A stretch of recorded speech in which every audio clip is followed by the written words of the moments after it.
Fala galera, aula de teologia de número 2 do livro Teologia Pastoral.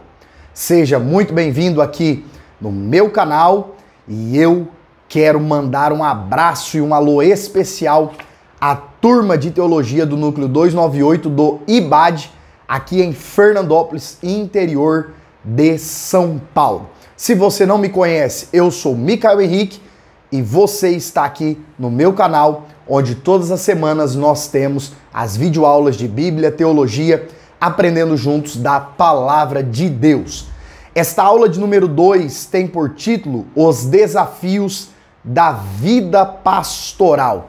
Queridos, alguns pontos de suma importância dentro desta matéria que, se você não conhece ainda e não tinha ideia desta disciplina da teologia chamada de teologia pastoral, eu convido você, no fim dessa videoaula, a clicar no primeiro link aqui abaixo na descrição para assistir a videoaula de número 1, onde nós discorremos e aprendemos sobre o que é e como se dá a disciplina de teologia pastoral. Nesta unidade 2 do nosso livro, da nossa matéria, nós vamos pensar um pouquinho aqui, a ponto de partida e introdução da nossa aula, sobre o pastor e a administração da igreja. Nós sabemos que são inúmeras as funções que o líder, o pastor, ocupa dentro de uma comunidade de fé, dentro de uma igreja, dentro de um círculo em que as pessoas possuem a mesma crença. E uma das funções pastorais é a da administração. Não só a administração de cunho espiritual. Não só ensinar e incentivar os crentes a ser verdadeiros cristãos, a ter um bom testemunho, a ler a Bíblia, a jejuar, a orar, a buscar a Deus em sinceridade. Claro que tudo isso é de suma importância e é ligado à vida espiritual. Todavia, o pastor também é alguém que vai administrar a igreja local. E na visão da administração, nós temos algo que é chamado de PO3C, ou POCCC. Que é o que isso, queridos? O administrador, ele precisa ter a capacidade de prever, que é a incumbência ou a necessidade dele planejar e estabelecer planos para ações antecipadas. Não é somente resolver problemas, mas é prever, a capacidade de enxergar algo que pode gerar problemas e conflitos, e ele, o administrador fiel, o administrador eficaz, ele consegue antecipar, ele consegue prever e assim evitar muitos problemas em todas as esferas aí no que diz respeito à administração de uma igreja, e isso também pode ser aplicado aí na carreira ou no dia a dia empresarial. Também podemos falar da visão da administração que envolve organizar. E organizar nada mais é do que reunir, pegar os meios, os recursos, as pessoas e estabelecer uma funcionabilidade para aquilo. Não é fazer as coisas conforme vem na cabeça, de repente. Olha, eu olhei ali para o fulano e quero que o fulano faça isso. Não, é organizar. A capacidade de deixar tudo estabelecido. Para quê? Para que as coisas caminhem e andem conforme o bom andamento ou a necessidade de que as coisas aconteçam e fluam naturalmente. Na visão da administração, também é necessário que o líder ele tenha a capacidade de comandar. Não é mandar, não é apenas dar ordens, mas comandar. E comandar diz respeito à liderança, a dar o exemplo e ser um líder que os liderados desejem copiar. Olha só que coisa extraordinária. Não é apenas mandar, é comandar. É a capacidade de gerir, de cuidar, de administrar. Para quê?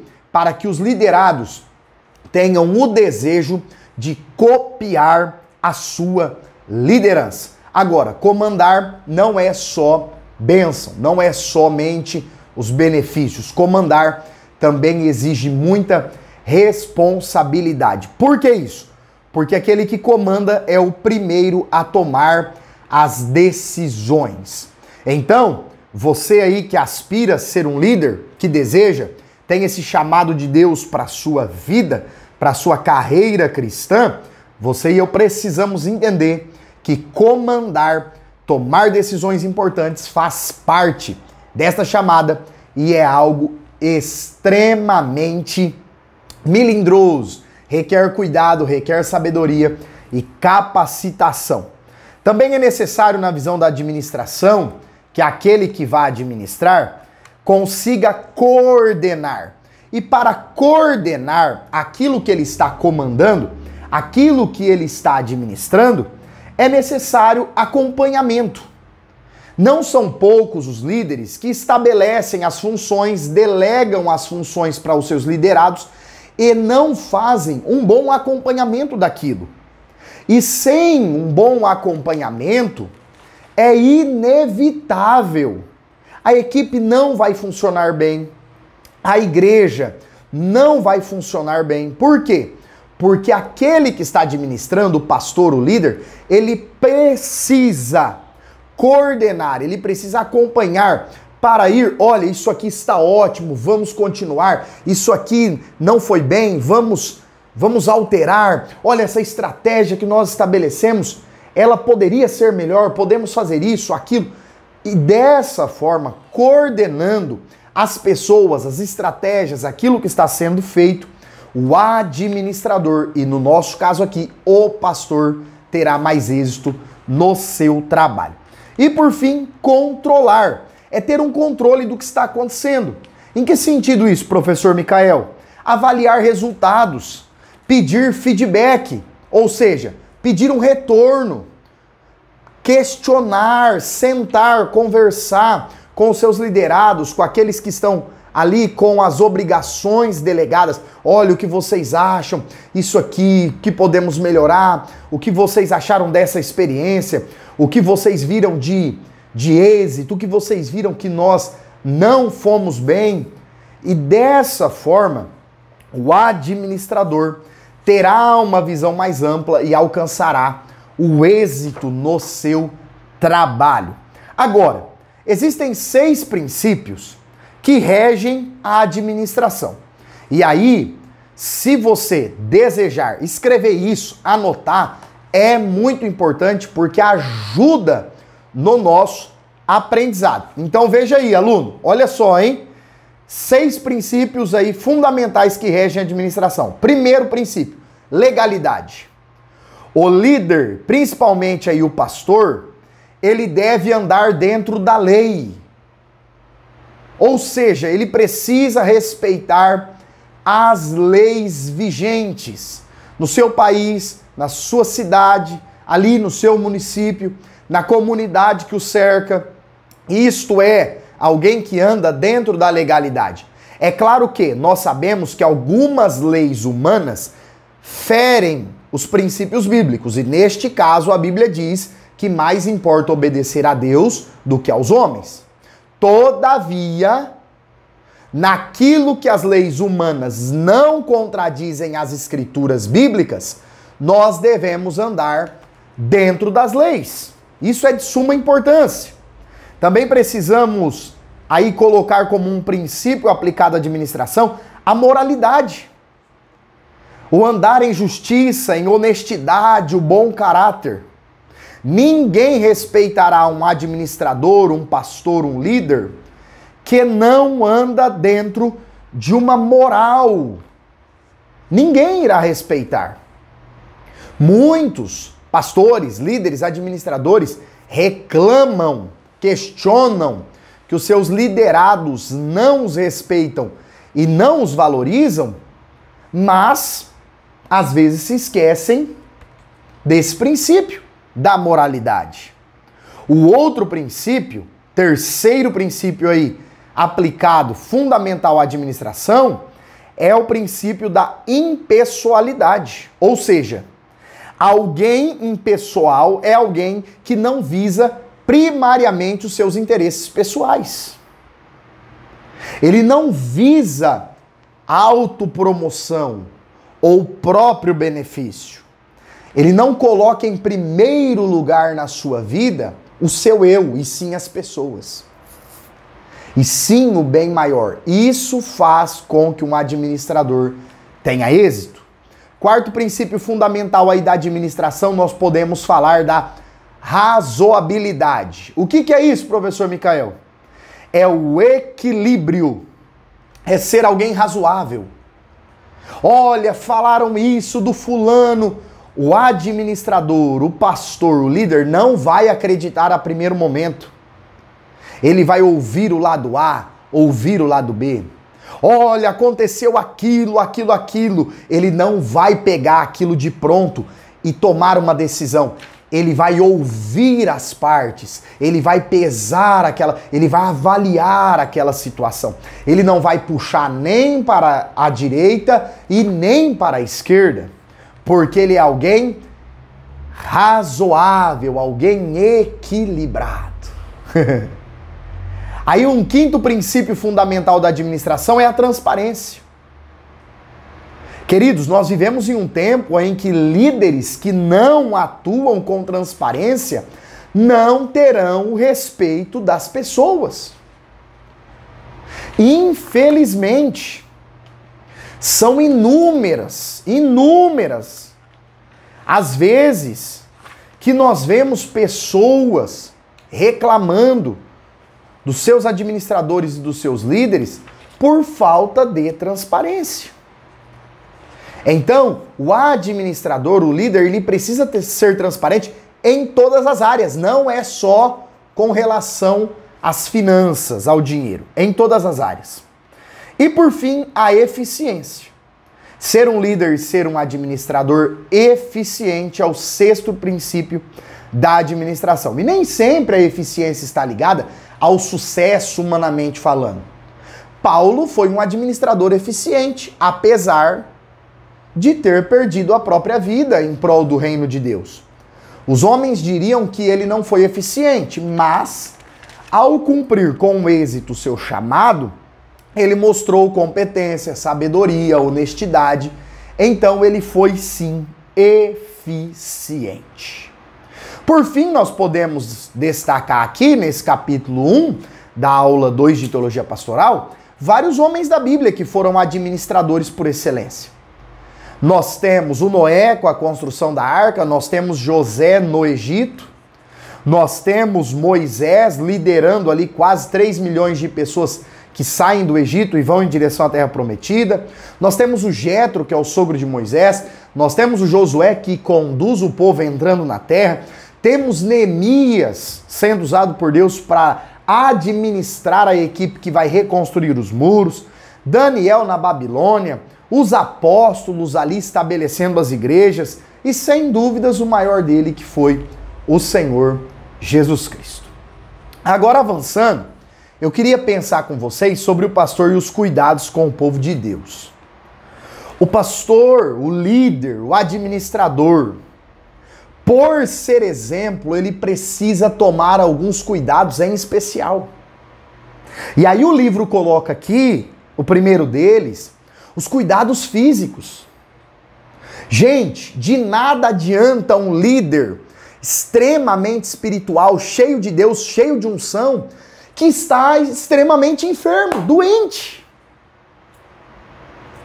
Olha, o meu pastor é um homem de fé, ele ora, as coisas acontecem, Deus usa muito ele, mas de 10 cultos por mês ele só vai 2 porque quase sempre ele está doente. Isso adianta alguma coisa? É claro que no mundo nós estamos sujeitos às doenças e enfermidades. E se Jesus quiser, ele cura a todos. Mas alguns problemas de ordem físico, corpo, envolve os cuidados que nós precisamos ter com a nossa própria vida, que Deus nos deu. Nós temos a responsabilidade de cuidar. Então, aquele que é um líder, que é um pastor, que está à frente do povo, precisa ser exemplo também nos cuidados físicos. Cuidar da sua saúde, cuidar do seu emocional, cuidar também da sua vida espiritual.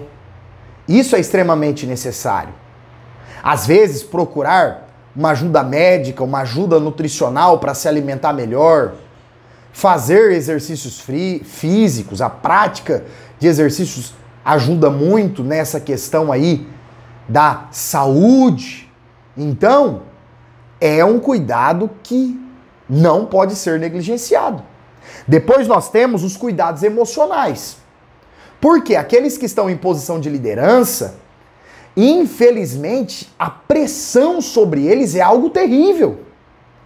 E aí é necessário que o líder tenha cuidados emocionais para não sofrer e não cair em um estresse demasiado, em uma preocupação descontrolada, em ansiedade, acabar gerando um quadro depressivo, porque estas coisas vão impedir, de certa forma, que o líder tenha êxito no seu trabalho.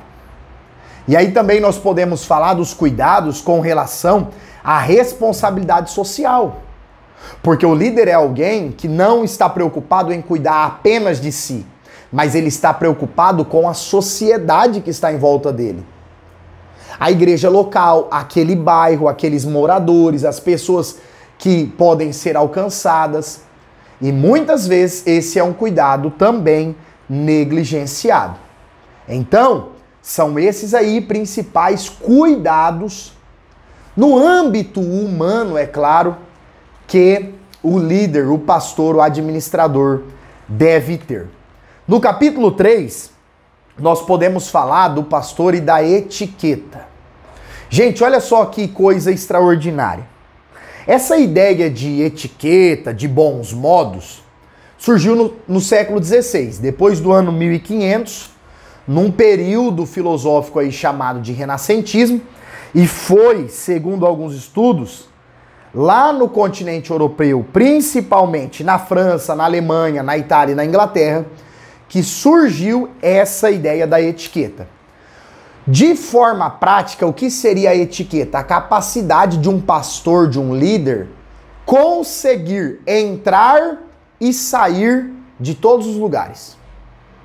Ele consegue estar comendo com os empresários, os nobres da cidade, do país, e ele também consegue estar com pessoas simples, ali na calçada, ali conversando, comendo ali um pãozinho.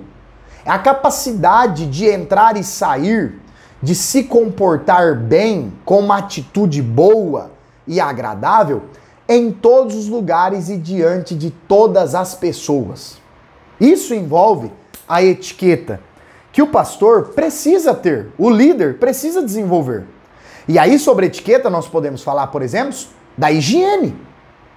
Pessoal, olha isso, veja isso. O livro coloca aqui pra gente, parece até engraçado, mas você aí vigie, por quê?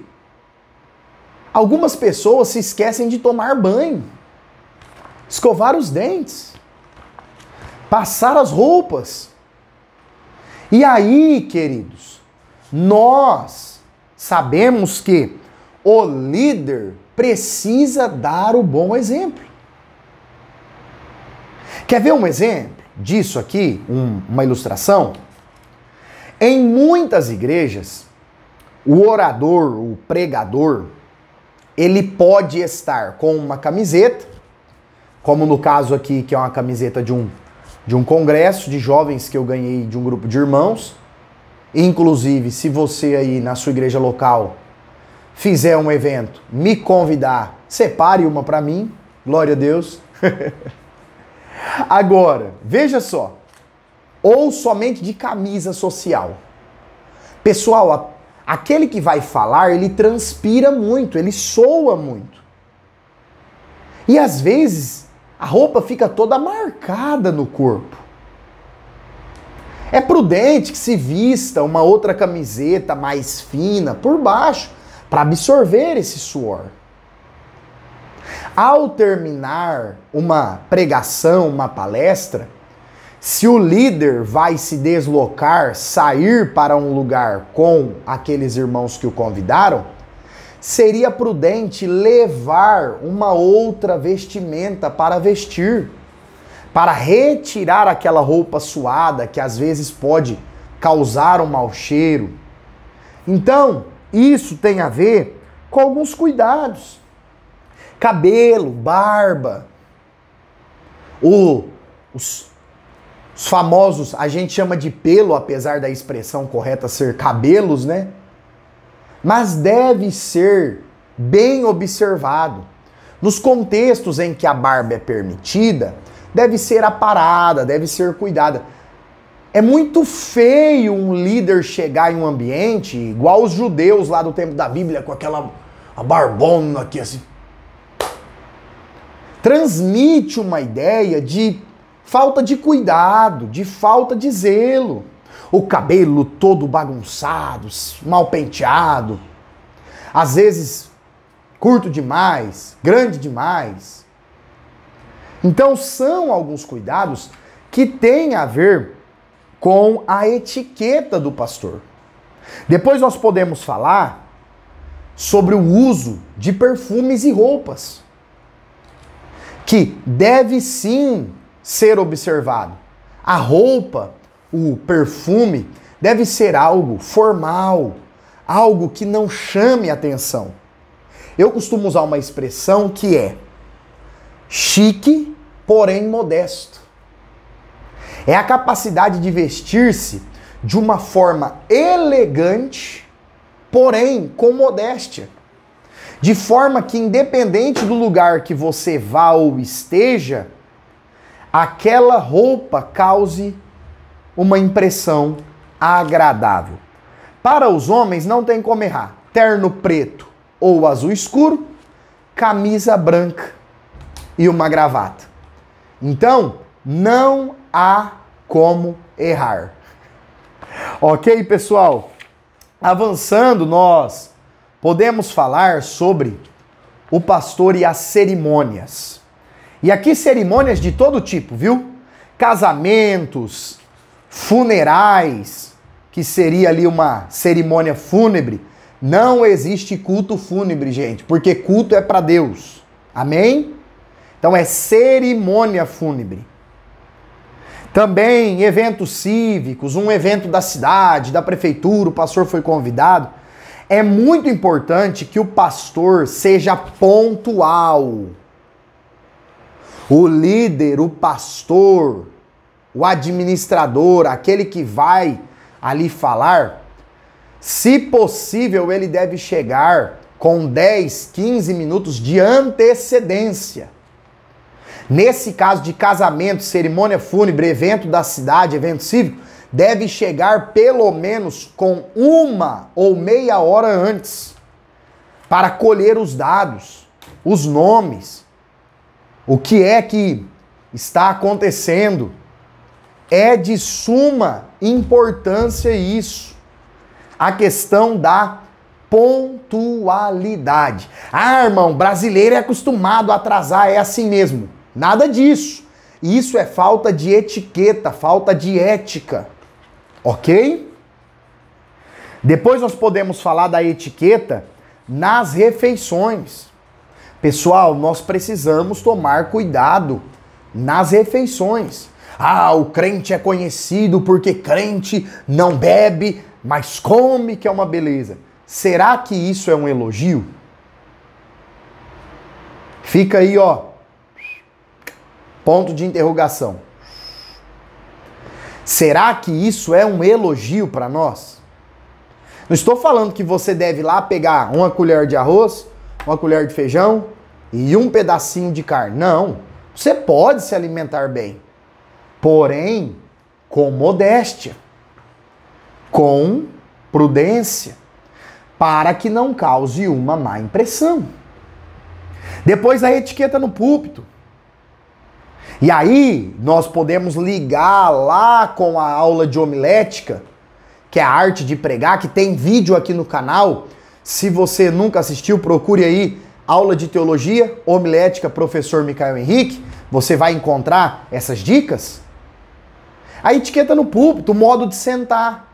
Algumas pessoas, líderes, pregadores, às vezes, sentam-se ali no altar da igreja como se estivesse no sofá de casa. Isso é horrível, horrível. Perde o público antes de começar a sua prédica. Cuidado com a linguagem. Palavrões, expressões de baixo calão não devem ser faladas em hipótese alguma. Cuidado com as brincadeiras. Cuidado com as brincadeiras. Respeitar o tempo do culto, da oportunidade que recebeu.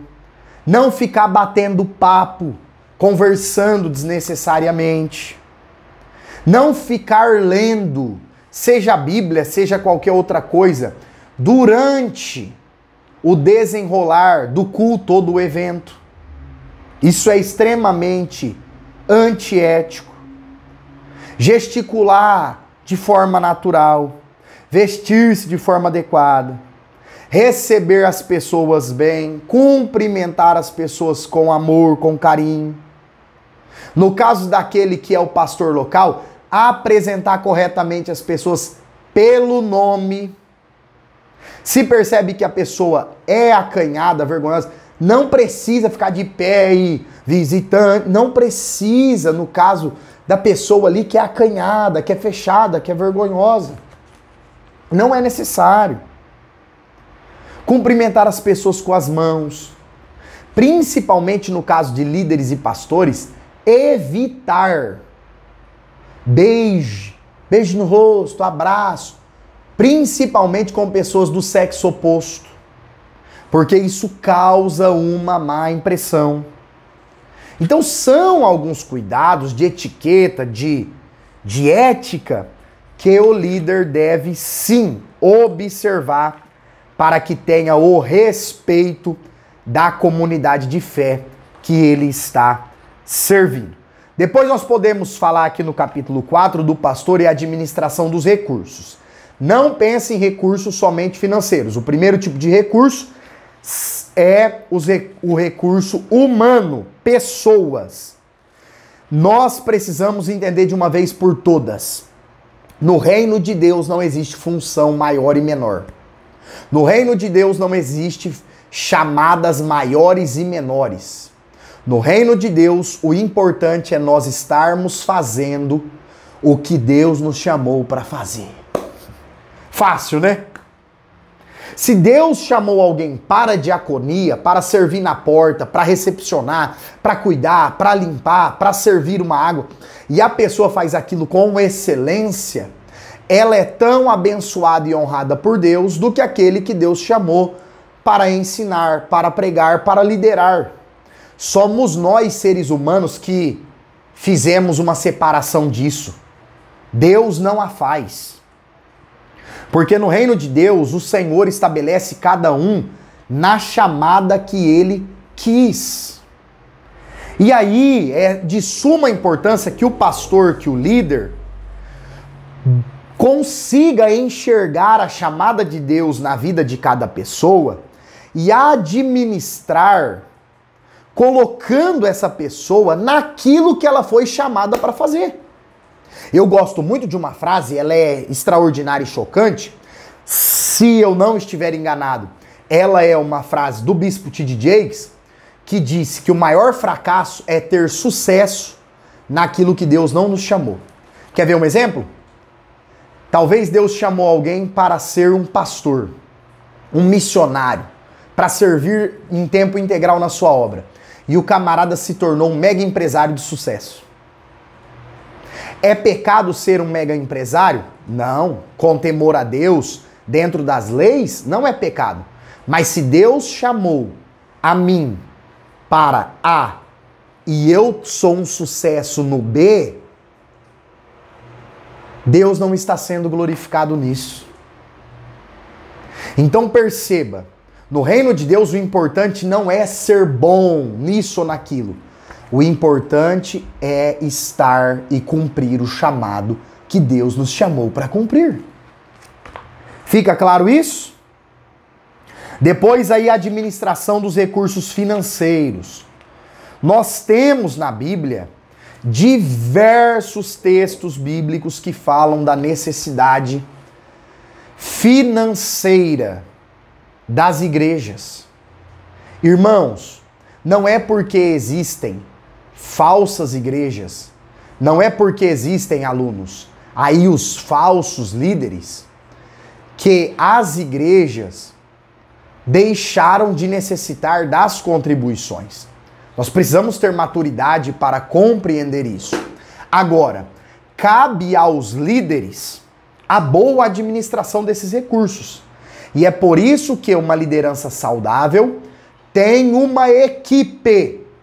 Toda liderança que é exageradamente centrada no líder, só o líder que manda, só o líder que decide, só o líder que coordena, eu disse, pronto, acabou, eu decidi, é isso e pronto.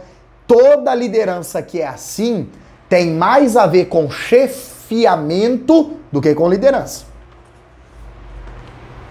A liderança, ela tem uma equipe que ajuda, que pensa junto, que decide junto, que avalia o que está sendo feito, que confere como está sendo administrado. Logo, esse é o tipo de administração financeira que deve ser usado e aplicado no reino de Deus. É por isso que a maioria das igrejas tem junto ao pastor outros pastores, um presbitério, uma diretoria, um grupo que avalia as entradas, as saídas, as contas mensais, os investimentos daquele grupo de irmãos da igreja, da comunidade de fé. E por fim, eu quero concluir essa aula 2 aqui de teologia pastoral, pensando com vocês a respeito do pastor frente à pós-modernidade. Esse período que nós vivemos é chamado pelos estudiosos de pós-modernidade. Nós já passamos o período moderno. Estamos aí na pós-modernidade. E duas características principais da pós-modernidade é o relativismo e o egocentrismo. Nós ainda podemos pontuar a terceira, o pragmatismo, a quarta, o pluralismo, a quinta, o hedonismo. E o que são esses ismos aí, professor Micael? Calma, você vai entender. O relativismo é o ensino que diz e quer nos fazer acreditar que não existe verdades absolutas. Então a verdade é relativa, isso aqui é verdade para você, mas não é verdade para mim. Isso aqui é verdade para ele, mas não é verdade para aquele. E nós sabemos, pelas Escrituras, que Jesus e a Bíblia é a verdade.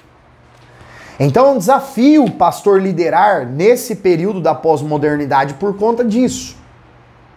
Outro desafio é o egocentrismo, que visa o quê? O eu acima de tudo. A expressão ego tem a ver com o ser humano. E é claro que todo ser humano tem ego, isso é inquestionável. A grande questão é, eu vou pensar só em mim e viver pensando só em mim? Ou nas horas necessárias eu vou pensar nos outros também? E o egocentrismo é uma grande dificuldade para as lideranças.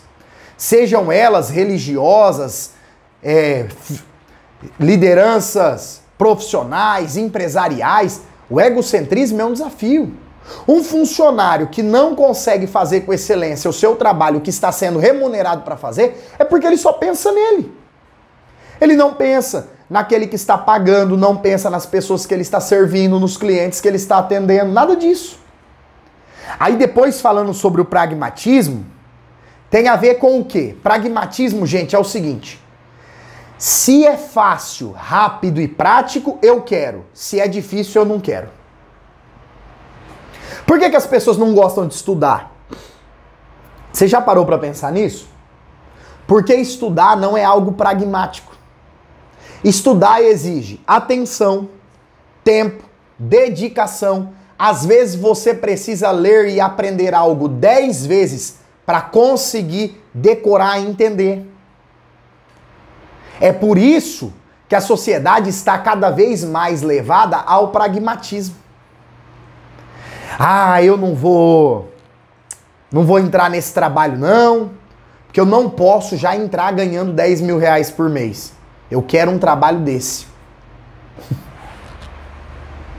Irmãos, o pragmatismo é um grande desafio para as lideranças religiosas, porque o evangelho não trabalha com coisas rápidas e fáceis. O evangelho trabalha com processos. Aí, devagar, paulatinamente, de pouco em pouco, as coisas acontecem.